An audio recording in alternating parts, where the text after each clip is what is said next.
Okay, so I'm going to do a demo video for Royal Aero 19, well, I forgot to check the year, but I'll double check here in a second. But I wanted to show you how to take it out of the case.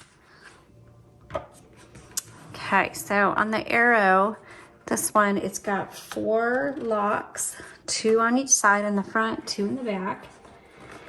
But you'll notice when you try to take it out, this